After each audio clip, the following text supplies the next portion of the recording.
Yeah. Heavy stuff. Right from the get-go, man, you are intense.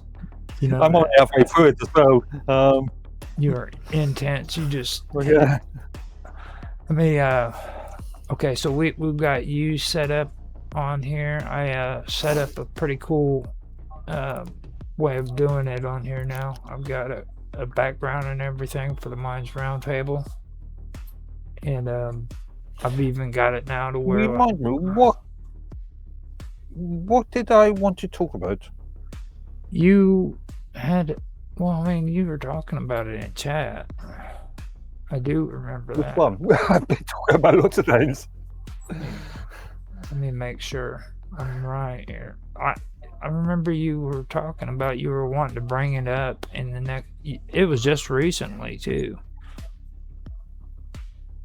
Now I know when Tan gets in here, he's going to want to talk about the State of the Union, Okay.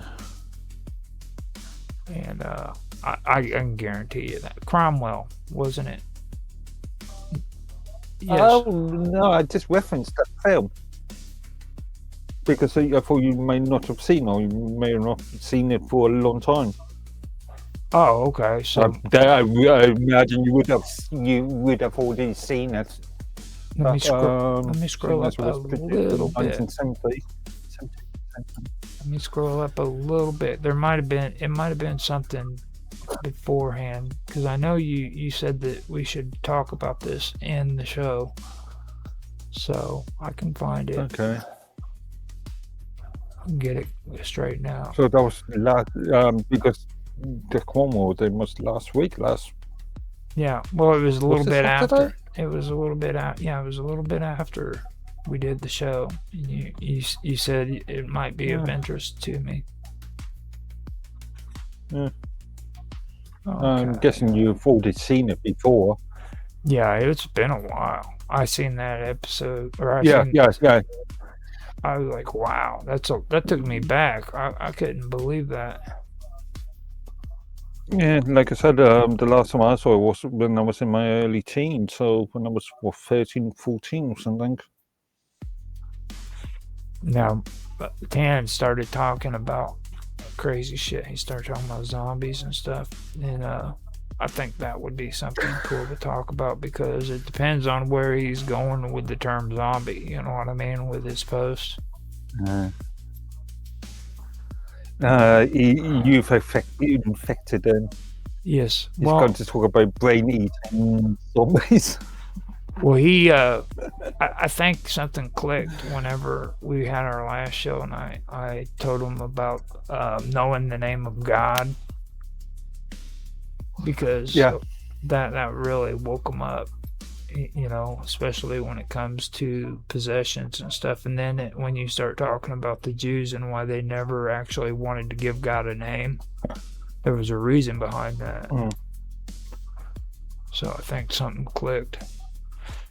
Now, if he wants to go that route, I'll start talking about the Egyptians and the Ba and the Ka, and then you have the I forgot the damn name of the tribe that's in Africa, the one out by Timbuktu. But they also believe in a lower spirit or a little soul and a big soul. Okay. And that comes from the Ba and the Ka beliefs in Egypt, but it's changed by the time it goes farther south in Africa. And by the time it reached here to the United States, it was called voodoo and hoodoo. But it's the same concept, which that's actually a cool thing to talk about. I think so. I'm a weirdo. Oh yeah, I just learned that there are real zombies. Claire virus, narcissus.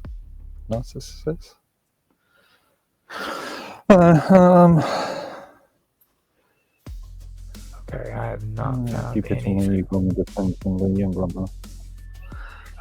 I have Yeah, it was the same time. Okay. Sorry. Oh, it's not you. Another thing that I think Dan it'd be cool to talk about is Boaz. We were talking about Ruth last week. Okay. And Boaz is the guy she ended her second husband. And when she married him, she became a part of the lineage of David, which was supposed to be the lineage for Jesus. The weird part about Boaz too is he's one of the pillars on the first temple was named after Boaz.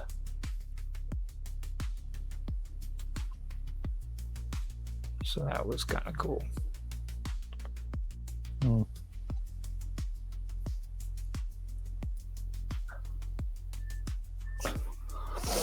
Okay, so yeah, I can't find anything about it. I was almost positive.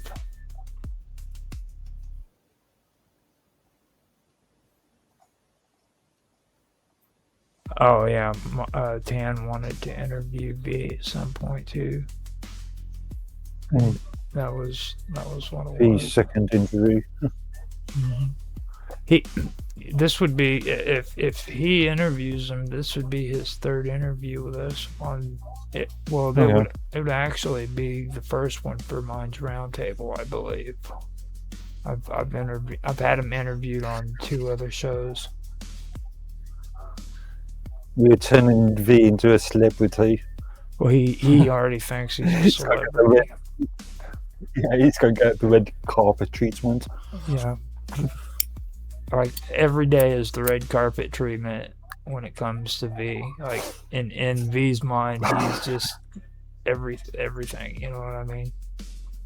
So, but yeah, we interviewed him on The Wonderful World of Weirdness, and we also did it on Untethered. Mr. Robot interviewed him on that one. So.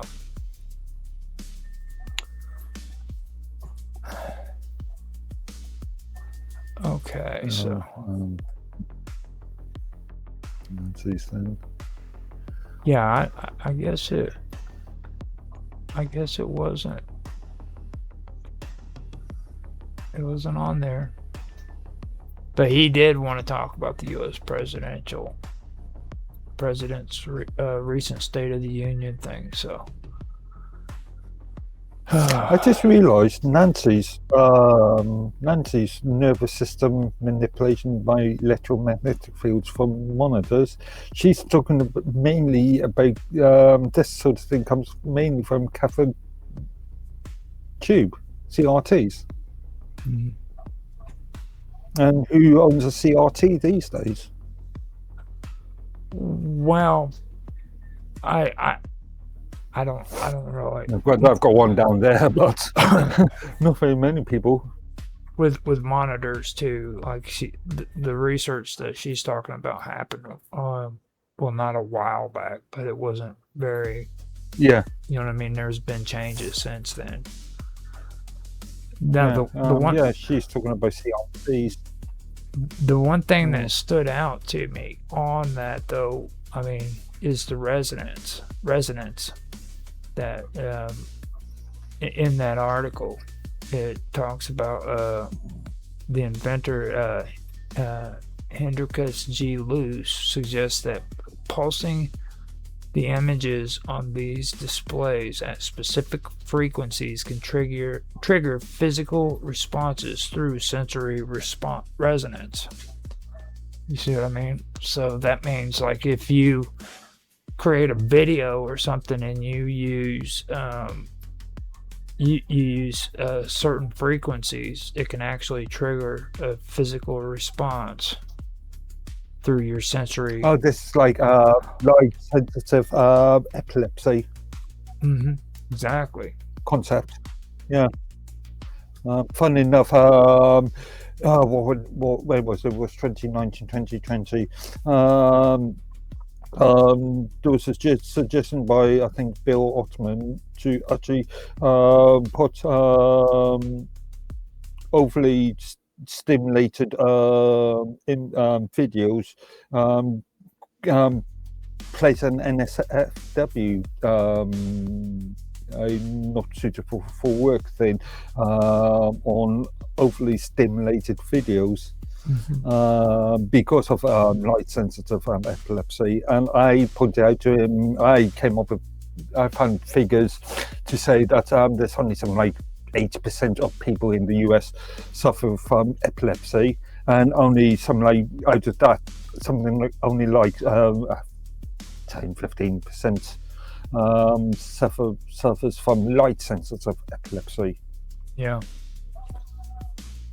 And So I just said it's not worth it. the one, It's such a small percentage. yeah. Now there's also, she goes on in what she wrote too, to say that this stuff is actually able to, these signals are able to interact with the viewer's skin as well, and it's supposed to be able to do it subliminally, because without the person being able to consciously perceive it. You know what I mean? Because it's too faint. So I do find that pretty interesting. But I think she's really talking about what would be considered now as old technology. Well, I mean, if it's old technology, then your theories are shot. Then you realize that, right? Like, because the system that she's talking about, it aims to manipulate human bodies by using like everyday hardware. So but we're talking about CRTs, and and everybody uses flat screen monitor screens. That is a completely different sort of technology. Well, she's also talking about electromagnetic stimulations too. Okay. So, I mean, are you willing to go that far? Are you willing to say, okay, Nancy, you are right 100%, because this is old technology? After I'm hearing, not absolutely sure. I would have to the sort of sensitive people. Now the patent that she's talking about too, just to point it out, the patent was public since 2003. Yeah, so it's been around long before. I thought all patents were meant to be publicly available from the start. I don't really know about that. I mean, I'd have to check that legal stuff as far as US Patent Office is concerned. So that's actually a good question, because I really don't know. I've never even thought about it, to be honest. Yeah, I thought it was by default public information. I've kept no secret from you guys. Public accessible information, yeah. When it comes to like the nervous system, you know what I mean? I've been interested in the nervous system for a little while now, to be honest with you. I keep saying I'm not gonna do any more research into it, but I keep getting sucked back into it, you know? Like the human brain, I think a lot of people underestimate what's really going on there. And I don't care if you're talking conspiracy or any kind of, paranormal, ufology kind of stuff, or if you're just talking scientific. I mean, there's something weird going on there when it comes to the human brain. And everybody and it doesn't matter who you talk to, somebody's always got a problem with it. You know what I'm saying? It's like, how is the human brain so much of a controversy? Because we don't know the full workings of the human brain at the moment. Well, I mean, if you stop to think about it, it's like Nancy, she even said it. It's like it controls your immune system, your hormones, your digestion, sleep. You know what I mean? So Mm. it is true. It's very, very complex machinery, and we just don't know all of it. And I really think that science should be investing more research into the gray matter within the thalamus. You know, Mm. you hear people always talking about the cerebellum this and the cerebellum that, but freaking dude, if you want to do real research in that field, they need to be focusing on the thalamus because that is the most interesting part of the brain. It really is. Don't know if there isn't enough research. I don't know. I have not read any papers on the subject. Well, the fascinating part about it to me is that it's it, it's electric too. You know what I mean? Everything is electric. Mm. It's not just chemical; it's electrical. So, and then like the connections to the way that the brain interacts it's amazing how much they've tried to simulate that when it comes to computer science. Like it is just complete. And I know me and you were talking about like biological intelligence. You know, and that right there, that right there blows me out of the water because that goes straight into eugenics. It literally does. It's just straight eugenics. Yeah, yeah. I mean, because see, when I first started getting into the whole concept between what's the difference between eugenics and genetics, it was explained to me that the main difference between eugenics and genetics is this: when it comes to like genetically modifying or creating something new, genetics believes that, like, say, if you genetically recreate a human being, you'll create a being with a fresh, blank, freaking mind. Okay? Now, eugenics doesn't want to believe that. They want to create a genetically freaking brand new human body or anybody with the memories retained from the former original model. You know what I mean? Okay, I'm not so sure if I agree. I take it much back down to a much more fundamental point. Eugenics is a man-made concept, and genetics is a natural.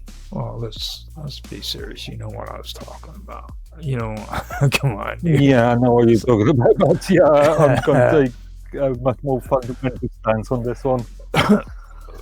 Well, eugenics, by all accounts, eugenics is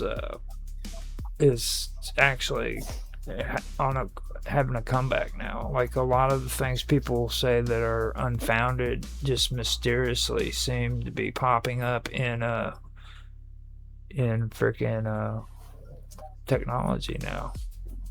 There's a lot of technology using it, like facial recognition. I talked to you about that. That's 100% freaking eugenics. As a matter of fact, the guy who coined No. There's no manipulation of man-made manipulation of genetics. There, it's just pattern recognition. That's dude. Eugenics, okay, is what I was talking about. Like when it comes to facial recognition. Yeah, facial recognition is just pattern recognition. Right. How close the eyes are, where the nose is, where the mouth is, in proportion to. You know structure. You know about the guy who coined the term frickin' eugenics, right? Huh? Yeah, you have to remind it's in the back of my head saying I do, but you have to remind me. Francis Galton. Yeah, that makes sense, I think. Yeah, so he was the cousin of Charles Darwin. Okay. And he's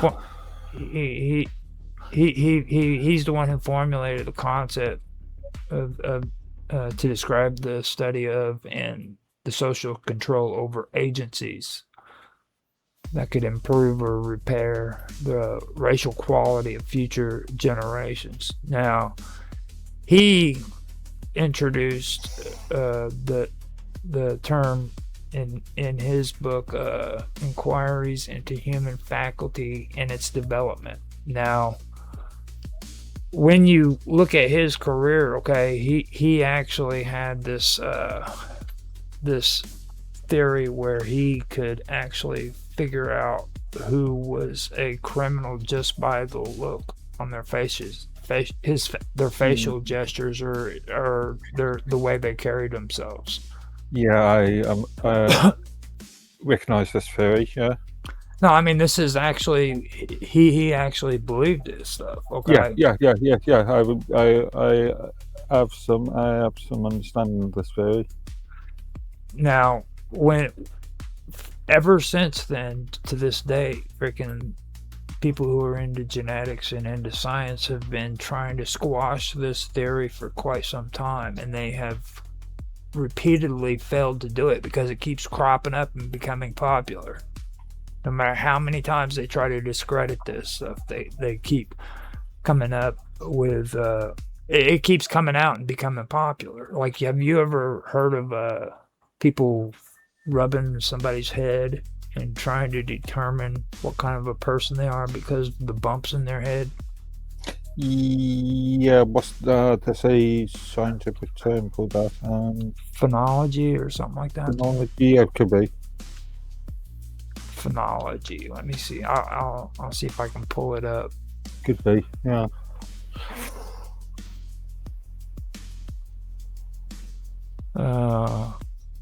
Hold up. Galton is probably... Now, it says that phonology is a scientific study of timing of recurring biological events in the life cycles of plants and animals. Okay. Galton's photo theory. Let me see. Yeah, I'll ask him what's Galton's. I wish I still had my notes. I had all this stuff at one time.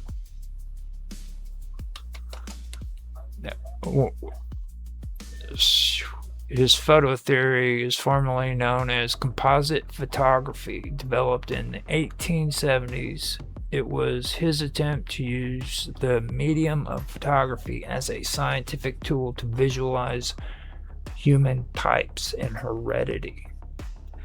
Now, Galton created these images by layering multiple exposures of different people onto a single photograph plate. By aligning the eyes of each subject and giving them equal exposure time, the individual idiosyncrasies would blur away, leaving behind a sharp, dark, average face that Galton believed represented the central type of that person. His main goal... Sorry, it just reminded me of I used to tell about people who see eyes are murderers. Yeah, that's exactly what it is. You hit it right on the nose. Yeah. That's right. Yeah. That's what his goal was. He wanted to find visual proof of his theories. Now, he had the criminal type. Now he layered photos of convicts to see if a criminal's face existed. He eventually noted that the process actually made them look less villainous as the common humanity prevailed other individual irregularities. Now, the way I usually say it is, when he did all this, it actually made the criminals, when they blended these photos together, it made them look better. Okay, it wasn't the way people perceived what the ultimate criminal would look like. You know what I mean? So this is like that sort of getting two celebrity photographs, mixing them up and predicting what the offspring would look like. Or look at the artificial intelligence thing. That the what they do is they take these images, they blend them together, and they come up with this female. You know what I mean? The way that you want her to look and everything like that. You know, that's the thing, and they are actually starting to use facial recognition. They're wanting to use it with criminals so that they can look at their faces, and when they're asking them questions, they can determine if they're lying or not. I'm not sure if I know anything about this, but this sort of reminds me of the polygraph tests, which are they still legally? Can you still use them in court cases in the US? I don't know. I know they're using. I know it's always been a no in Britain. It's always been considered unreliable evidence.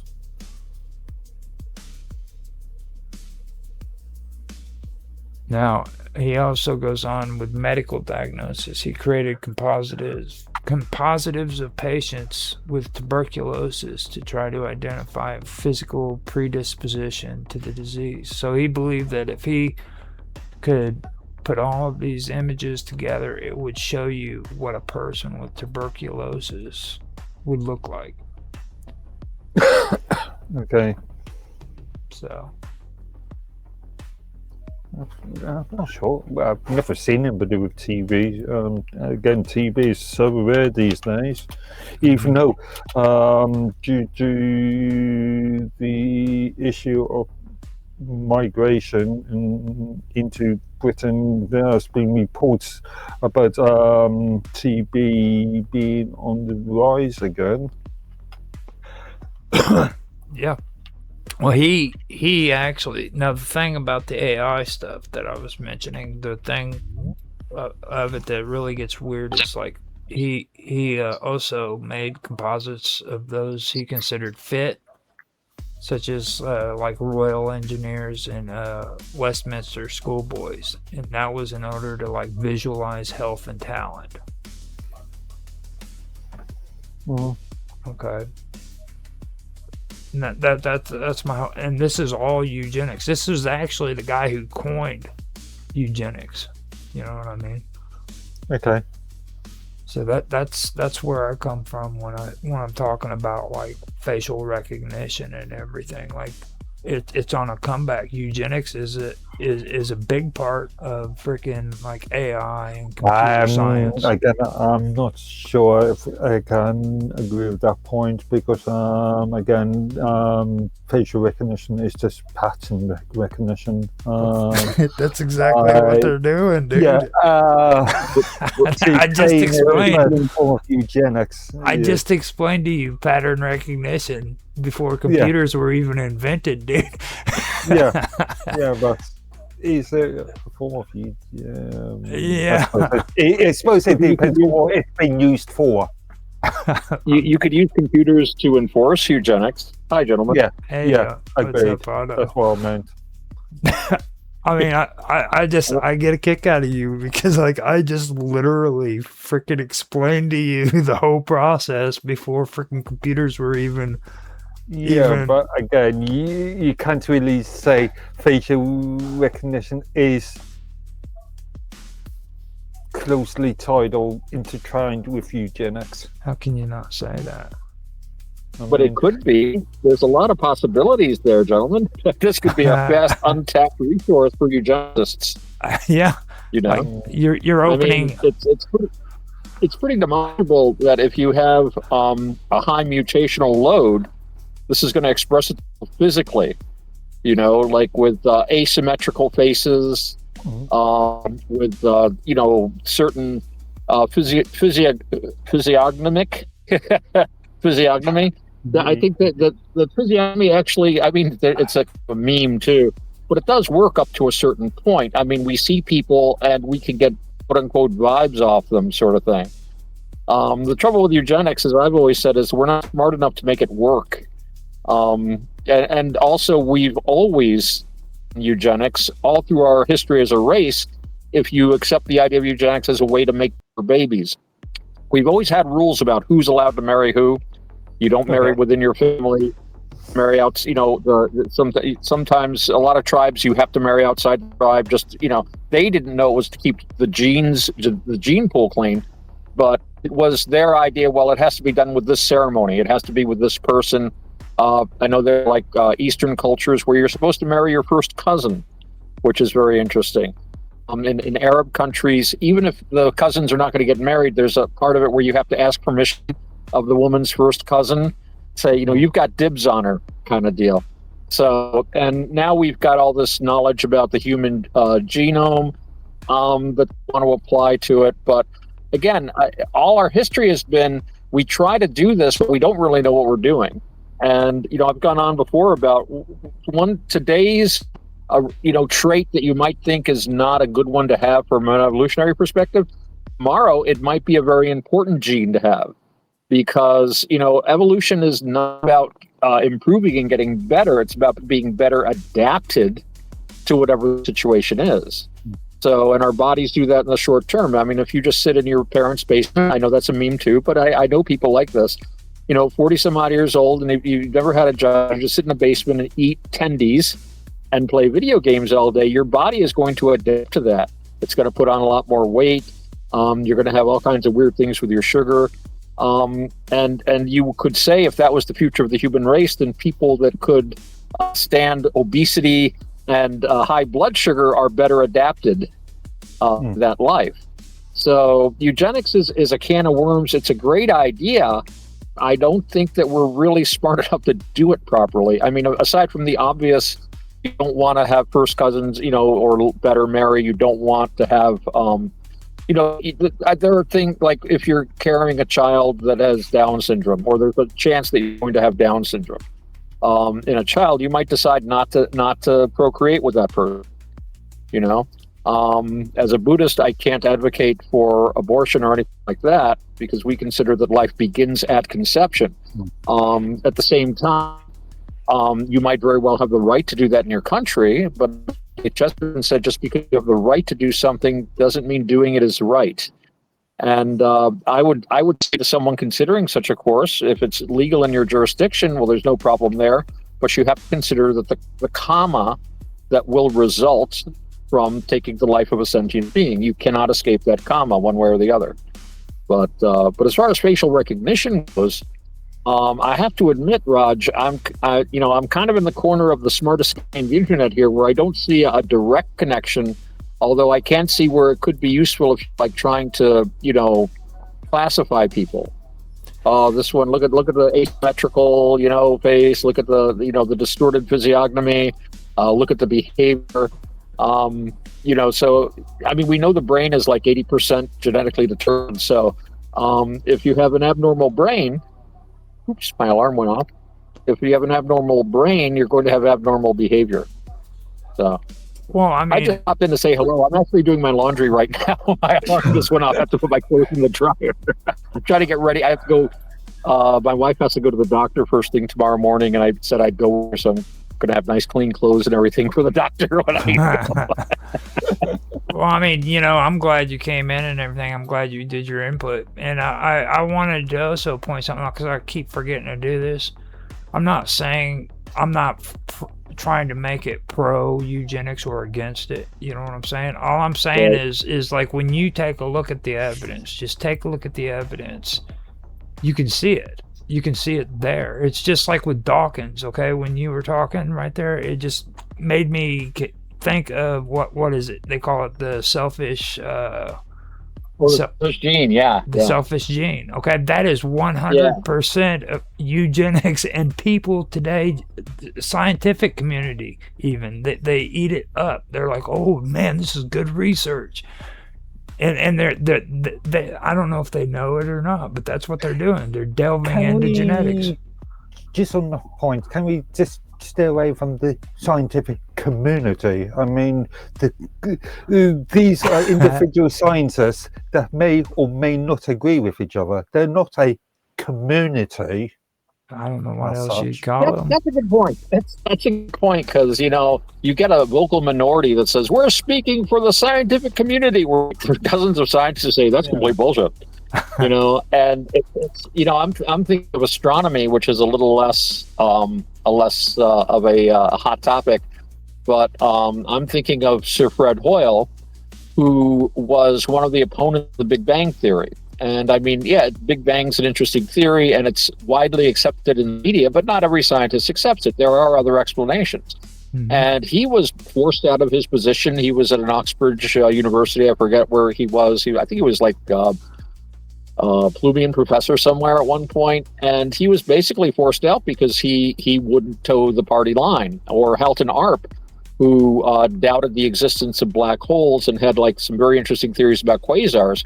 He couldn't work in the U.S. anymore. He had to go work at the Max Planck Institute in Germany, where he says they never gave him any hassle because of his unorthodox ideas.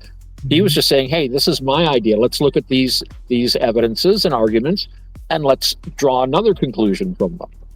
I mean, that, to me, science, I love when you've got all these data, and you take them and you create an entirely new picture, still consistent with all the data, that's an alternative to the mainstream paradigm. Doesn't mean the one is wrong or one is right, but I like to see how you can use the mind. I sometimes call it the Cirque du Soleil of the mind, where you can take all this stuff like Halton Arp, and he's saying, there are no black holes, quasars are not far away, and the Hubble constant is basically balderdash. Because of his theory of intrinsic redshift. I don't want to get too far into it, but we use redshift to measure distance and speed, and this is based on the Hubble constant, the idea that there is a regular expansion of the universe that we can observe, and it's all based on the amount of Doppler shift, how much the Fraunhofer lines in the spectrum are shifted towards the red or towards the blue. Blue is approaching us, red is leaving us, right? But if some light has an intrinsic redshift because of another factor, that would throw off our measurements completely. And that's what ARP was proposing, and it caused a huge furor in the scientific community. It's funny thing is, he worked with Hubble at one point. He had a great deal of respect for him, but he just said, hey, there's some evidences here that contradict this. And it's the exceptions that prove the rule. That is to say, test the rule. People don't understand that saying. The exceptions test the rule. So he liked to look at the exceptions. He published something called the Atlas of Peculiar Galaxies. And there are some galaxies out there that are really weird. They seem to be behaving very oddly. And they're very often ignored by mainstream science, but ARP studied them very hard. And his biggest thing was, astronomers nowadays spend all their time looking at maths. They don't look through telescopes. And if you just look at some of these objects, it's obvious, for example, that two objects are connected. You can see a connection of gas. You can see evidence of things being basically in proximity, yet their redshifts are very different. So the astronomer looking at the papers just says, that object is much further away, this object is much closer. ARP is saying, if you look at the telescope, they're obviously connected. So maybe there's something wrong with how we're using the Hubble constant. Maybe it's not a constant after all. But this, of course, would destroy one of the most important tools that astronomers have had for many years in constructing these models of the universe. And, I got to go put my clothes in the dryer, gentlemen. Okay. I will stop back, though, in a moment. All right, that's cool. I got to go for now. Appreciate it. All right, bye. Yeah. Just on the point of Otto's point. Hold on. We do have a message for you. We do have a message. We actually got somebody that made a comment, and it was good. It was aimed towards what we were talking about with Nancy's comment. It's down bad productions on Twitch said you heard wearing headphones can change your personality. And then he went on and said that the plastic colors are bad, but the Wi-Fi frequency is worse. So go ahead. No. Headphones, they generally, presumably he's talking about wireless headphones, so it would be generally Bluetooth, would it not? Mm-hmm. No such thing as a Wi-Fi enabled. Is because you heard wearing headphones. He just said headphones. He said okay, yeah. I just wondering where the Wi-Fi thing coming in from there. What was I going to say? Back to Otto's point. also the scientific community can be somewhat corrupted because of political actions. I mean, look at during the COVID pandemic. Well, The arguments surrounding that. science is a tool. Trust the science. Yeah, trust the experts argument. Look, science is a tool, first of all. A good scientist will tell you that. That'd be the first response that comes out of his or her mouth, okay? It's a tool. When people turn around and talk about the scientific community, they're just talking about a community that uses science as a tool in order to do research. Okay? And a lot of the stuff that's involved with politics, that isn't really science. Okay? I mean, to me, I'm just saying that's my But again, science can be manipulated by politics. I mean, that's the cool part about the science. argument about the Earth going around the sun or the sun going around the Earth. That's the cool. See, the cool part about science is it's open-ended. You can go ahead and manipulate the shit out of it all you want, but in reality, what's going to happen is, in the end, if you use the scientific method, you're going to have to change. Okay, you can manipulate it and lie and try to say this is true and this is true all you want, but in the end, because of the humiliation that you put yourself through, science is going to force you to either freaking concede that this is wrong and this is right, or you're just gonna fail. Or science. The science, quote unquote, will be capitulated by politics. No, I don't think so. I mean, there's real scientists out there who are actually interested in learning. You know what I mean? I think that it's also a flip side to it, where there's too many people who are anti-science and they want to kind of say how horrible scientists are because they're frustrated, you know what I mean? Because they're not hearing what they want to hear. They're wanting to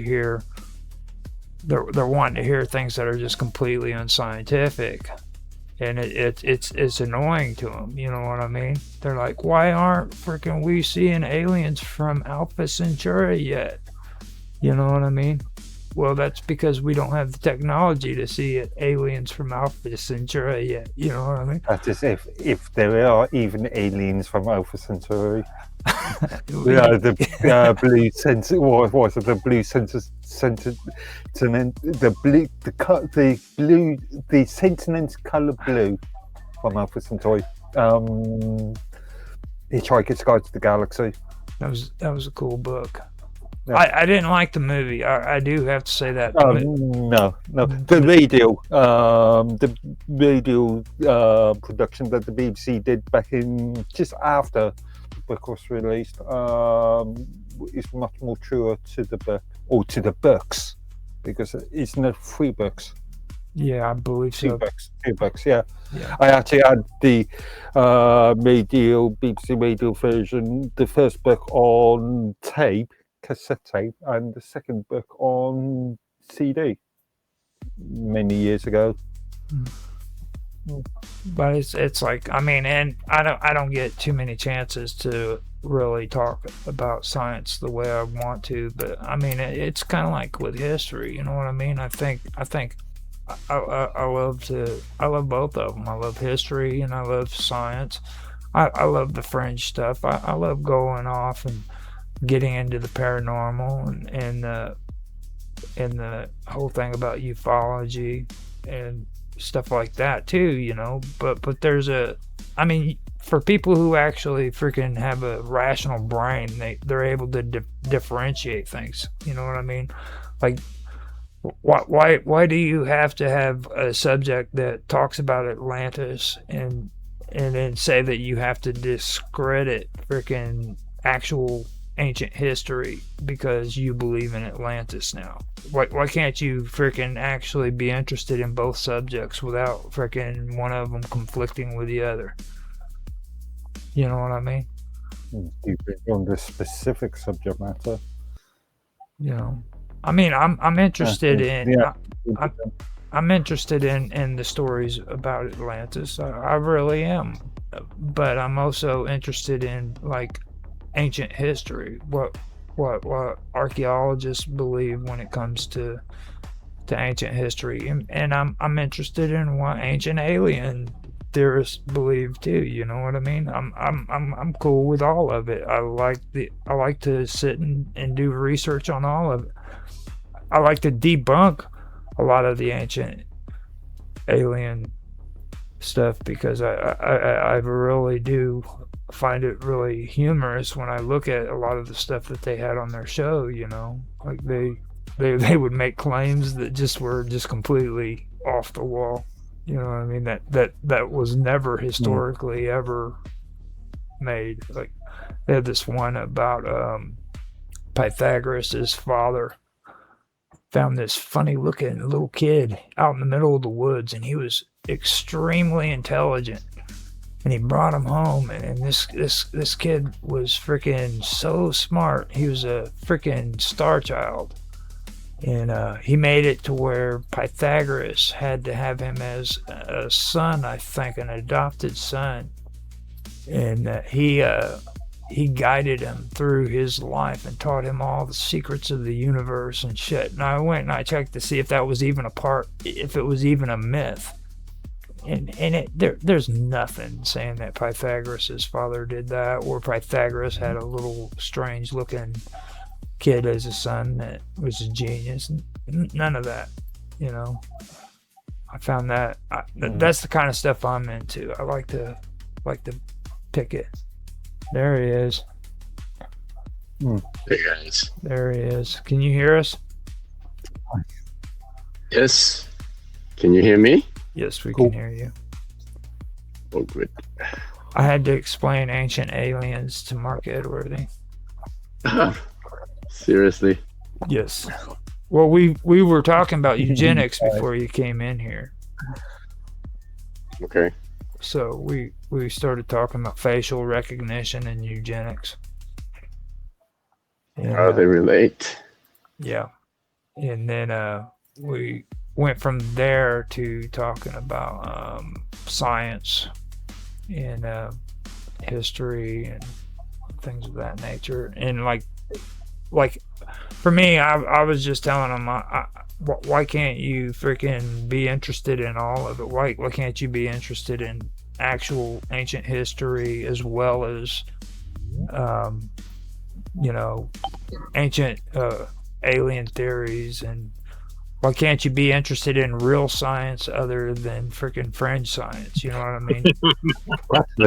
Actually, just going off onto a tangent for a minute. I had an interesting conversation with Ria not that long ago about she had the idea that science and religion couldn't exist in the same sort of realm. If you're a scientist, you cannot, by definition, be religious. Completely. By definition. Yeah. I don't know about that. That's Galileo. He's a religious guy. Isaac Newton. See, that's a lot of scientists who are religious. You hit that right on the nose. I'm glad you said that, because that's exactly what I was trying to say. Like, why that's complete nonsense. You know, why can't you believe in God and still believe in science? Science is a tool, dude. Yeah. You know? There's I think those people who make that claims are people who believe in scientism. Right. The science is their religion. Yeah. Yeah. Okay. Yeah. Okay. Yeah. It's the people who treat science as the ultimate of everything, the source of truth, and it's basically their God. So. Yeah. Well, it's. I believe that we are spiritual beings. We have spiritual instincts.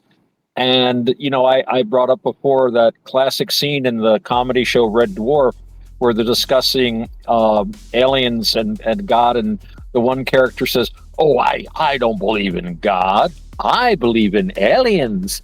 And because human, that is the most powerful thing they can think of. I mean, before we had the scientific outlook, the most powerful thing we could think of was a spiritual being. So if we had something odd happen to us or a strange experience, we would attribute it to a visitation of some sort, an angel, or further back, a local spirit.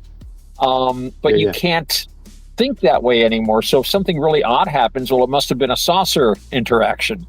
And some of these saucer alien people, and I know a few, they're wonderful people, but you notice that they have a lot of their outlook seems religious. They're looking to a higher power, and they can no longer believe in a spiritual higher power. But we have an instinct for it. I had a friend of mine many, many years ago, a guy named Mike Gollner. If he's listening, hello, Mike. Haven't talked to the guy in 30 years, probably. But he used to say we would argue about religion and stuff, and I used to be very, very reductionist in my arguments, because I always like to take the other view. And he would say, well, listen, if there's no God, why has every single human civilization and every single human society that we know of has had gods, has had a religion of some sort? There's no such thing as an atheistic society from scratch. Even today's arguably secular society is obviously post-Christian and very heavily influenced by it. Our ethics, our morals, and of course, these didn't originate with Christianity. As Chesterton would point out, the old pagans also had their morality, their ethics, and he found it to be a stricter and darker ethics and morality than Christianity presented. And again, pointing out that there was a reason for Europe's mass conversion. It wasn't all just Charlemagne chopping the heads off of Saxons after he baptized them. And as someone pointed out, it was Charlemagne. Whether he baptized them or not, he would have chopped their heads off. Chopping heads off had nothing to do with the baptism part. He just liked to kill Saxons, kind of deal. But yeah, I think Christianity was providing spiritual answers to people and who were looking for them. And we know in the late Empire, there were all these mystery cults, all sorts of new religions were springing up. So that was, that we have this inner drive to make a spiritual connection with something. And today it's very sad. We're trying to make that spiritual connection with the physical universe and the physical beings in it, which I think is kind of a come down personally. Interesting. Hello, Otto. Hello. I'm actually doing my laundry now. I'm just checking in once in a while to say hi to you guys. I'm glad you made it there. I think in all of us, I think Mark Edworthy is the most atheistic in the whole gang, aren't you? Like, you don't believe in anything, do you, like Mark? I always argue that I consider myself to be more of an agnostic rather than an atheist. Agnostic, yes. Yeah, I think we tend to associate atheism with militant atheists, where they are like either they're anti-theists, more like, right? Fighting it's almost against a religion for them too. They can get very. I know a guy that was he was raised as a very strict. What do they call it? It was like a Protestant Baptist, very quote unquote primitive Christianity, very, very fundamentalist. That was the word I was looking for. Mm-hmm. And he turned from that and became extremely atheistic. And then later on went on to develop an early case of Trump derangement syndrome. It was amazing. And a guy I knew that also knew him was saying, I had lunch with him, but he just started screaming about how we have to fight Trump and this and that and all this stuff. And this was back in 2016, And I'm like, it suddenly strikes me, this is the same kind of emotional involvement that he had with his early religion as a child. This fire and brimstone, it must be, there is no black and white, or there is only black and white. There's no areas of gray. You're either with us or you're against us, kind of deal. And it's the same mental pattern that's being repeated. And again, this is something I'm going to jump over to, like Dr. Dutton, the man that uses reductionist science to explain why religion is so important. You know, we've always had in our societies a religious outlet, you know, for the spiritual impulse that we have.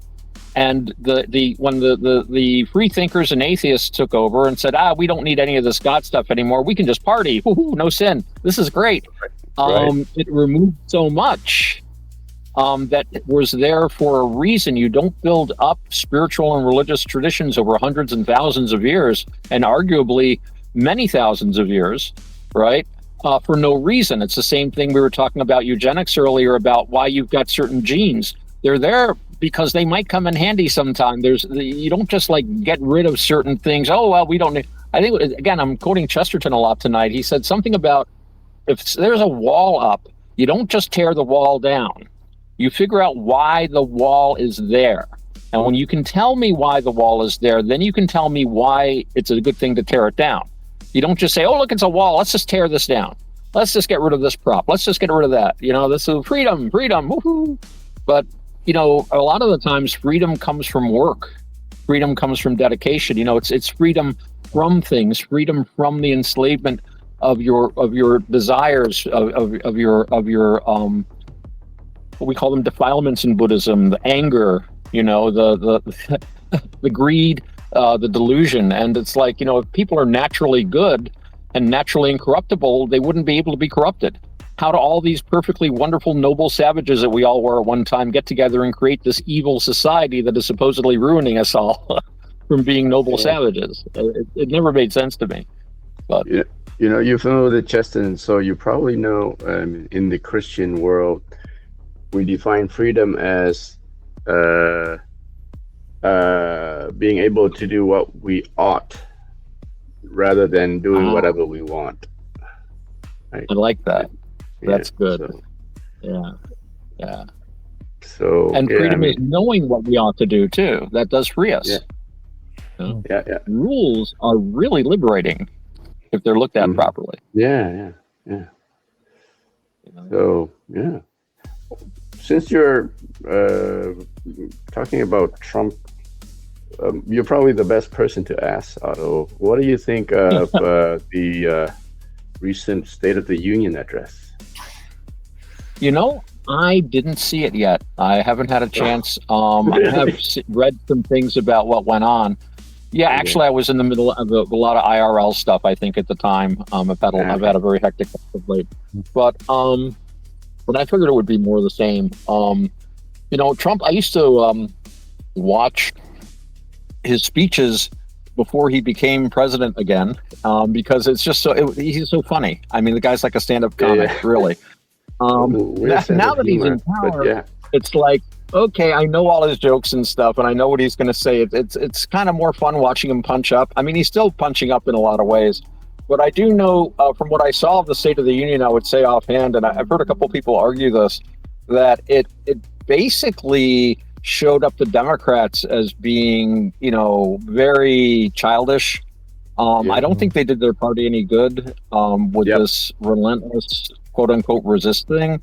I mean, I have the feeling what they're doing is they're appealing to this very loud, very radical part of their party, which they see as their base. And they're locked in this echo chamber, and they don't realize that 80% of the rest of the country doesn't really agree with them. I did see an article about apparently some people are having some sort of trauma over the fact that the United States won the hockey game for the Olympics.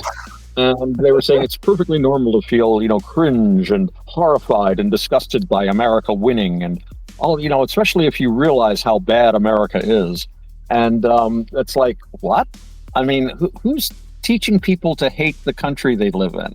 And it's always like, all right, well, what country are you from then? You know, you're going to burn your credit cards and passport and your license. I mean, a country's like a lifeboat. I mean, you don't start kicking holes in your own lifeboat